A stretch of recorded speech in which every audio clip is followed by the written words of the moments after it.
আজ রামেশ্বরম ভ্রমণের শেষ পর্বে চলেছি। ভারতের শেষ ভূখণ্ডের শেষ রাস্তা, যার নাম আরিচাল মোনাই, যা ধনুষ্কোডির মধ্যেই অবস্থিত। রামেশ্বরম থেকে 23.7 কিলোমিটার দূরে চলেছি NH-49 ধরে। রাস্তার একদিকে বঙ্গোপসাগর, অন্যদিকে ভারত মহাসাগরের নোনা হাওয়া গায়ে জড়িয়ে। এটা ধনুষ্কোডি লাইট হাউস।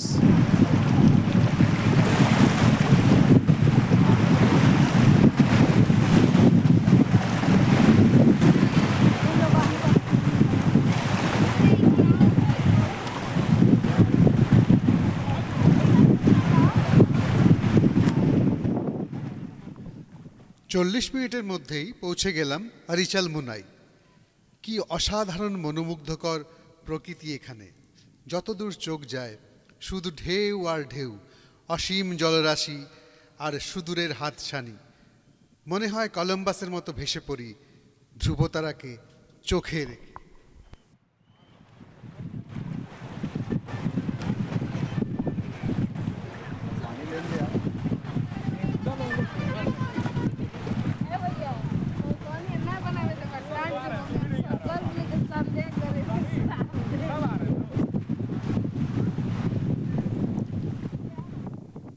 রামেশ্বরম থেকে অটো বা কার রিজার্ভ করে আরিচাল মুনাই আসতে পারেন।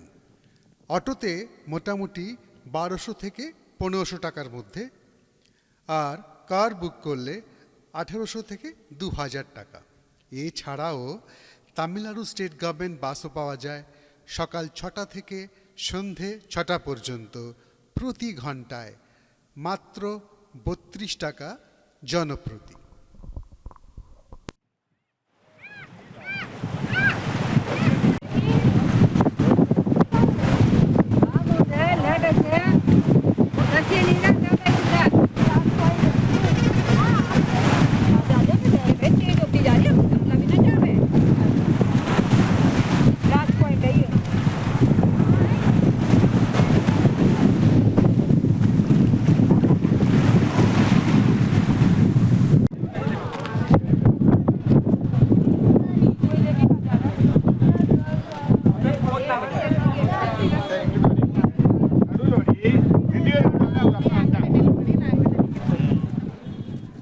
ওই দূরে আছে শ্রীলঙ্কার তালাইমানার অঞ্চল। এখান থেকে সোজাসুজি যার দূরত্ব 36 কিলোমিটার। শ্রীরামচন্দ্র বানর সেনা নিয়ে সেতু বানিয়ে শ্রীলঙ্কা গিয়েছিলেন রাবণ বধ করতে এখান থেকেই।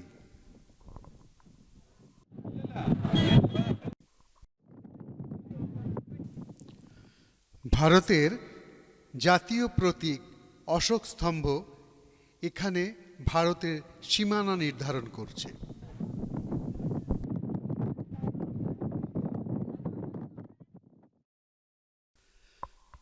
ধনুষ্কোডি এক ভয়াবহ মর্মান্তিক দুর্ঘটনার সাক্ষী। 1964 সালের 22শে ডিসেম্বর সুনামির প্রবল জলোচ্ছ্বাস এই শহরকে সম্পূর্ণরূপে ভাসিয়ে নিয়ে যায়। ঢেউয়ের উচ্চতা ছিল প্রায় 25 মিটার।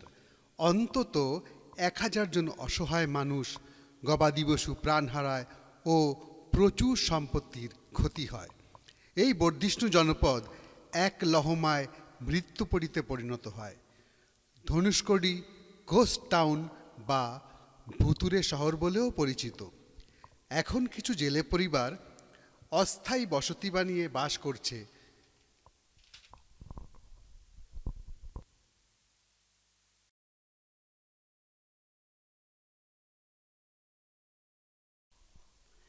এটা ধনুষ্কোডির পুরনো গির্জার ধ্বংসাবশেষ। পুরনো ধনুষ্কোডি রেল স্টেশনের ধ্বংসাবশেষ।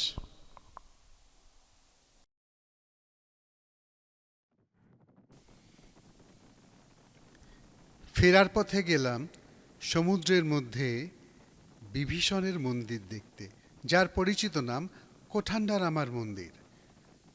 রাবণ বধ করে শ্রীরামচন্দ্র এখানে বিভীষণের অভিষেক করেছিলেন। ভারতে এটিই একমাত্র বিভীষণের মন্দির।